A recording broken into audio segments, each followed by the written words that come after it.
Introducing the S3 Shoulder Nail Plate from Hand Innovations.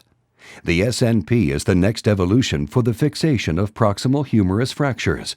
The SNP was designed to provide true spatial subchondral support through a less invasive approach.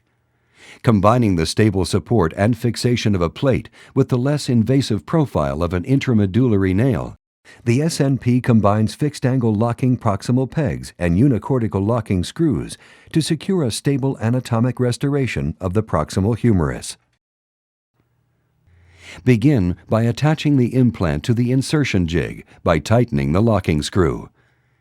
Capture preoperative images to assess the severity of the fracture. With the patient in either the supine or beach chair positions, a minimal deltopectoral approach can be performed. Create a 5 to 6 centimeter deltopectoral incision, just large enough to reduce the fracture, and insert the implant. With the proximal humerus exposed, the insertion point of the supraspinatus can be visualized, and the bicipital groove can be palpated. The nail plate is designed so that the proximal tip of the implant begins approximately 3 centimeters distal to the cuff and 3 to 4 millimeters lateral from the bicipital groove. Debride the fracture by removing all fibrous tissue, callus, and clot to allow for a full reduction. Reduce the fracture by traction and manipulation. Then visualize with fluoroscopy. Identify and ranger an entrance hole for the neck of the implant. The jig can be used to insert the intramedullary portion of the implant into the canal of the distal fragment. The implant should insert with a firm rotational motion. Loosen, turn, and lock the jig handle into the distal orientation. 2 converging fixed-angle K-wires should be inserted into the proximal fragment to provide temporary fixation and to confirm proper implant placement. When the implant is properly positioned, the K-wires will bisect the humeral dome in the AP view and converge to the center of the dome in the lateral or axial view. Insert the cannulated K-wire introducer through the slotted most distal hole in the jig handle. Drive the distal K-wire into place to provide temporary stabilization of the distal fragment.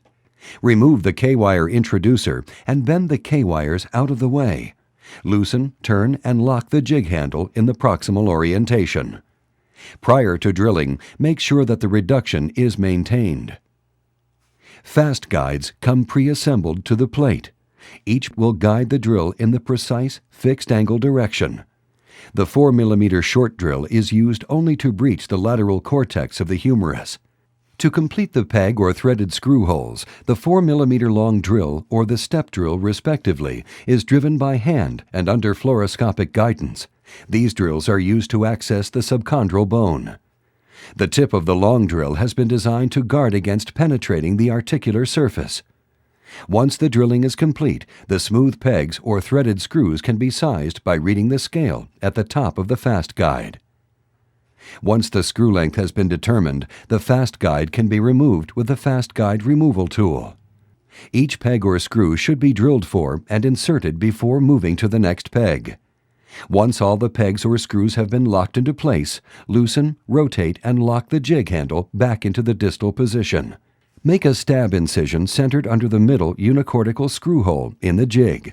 Insert the obturator and cannulated sleeves into the middle hole and insert to bone. Remove the obturator, then drill through the first sleeve. The drill only needs to breach the near cortex.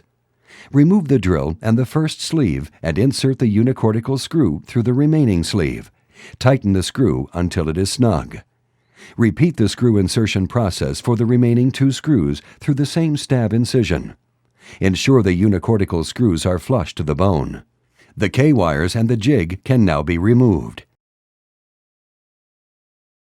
Heavy suture material is used to anchor the tuberosities to the proximal aspect of the plate. The first loop secures the lesser tuberosity. The supraspinatus is affixed with the central loop, where the knot lies on top of the plate, and a third loop secures the infraspinatus. Once the plate is attached, a full range of motion is performed. Notice that due to the distal positioning of the SNP, the risk of subacromial impingement is greatly reduced.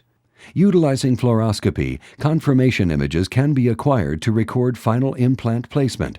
You can clearly see from these images how the distribution of the pegs in the proximal fragment is designed to match the surface of the humeral dome to provide spatial subchondral support. Hand Innovations, dedicated to excellence in upper extremity fracture fixation, is raising expectations with the S3 shoulder nail plate.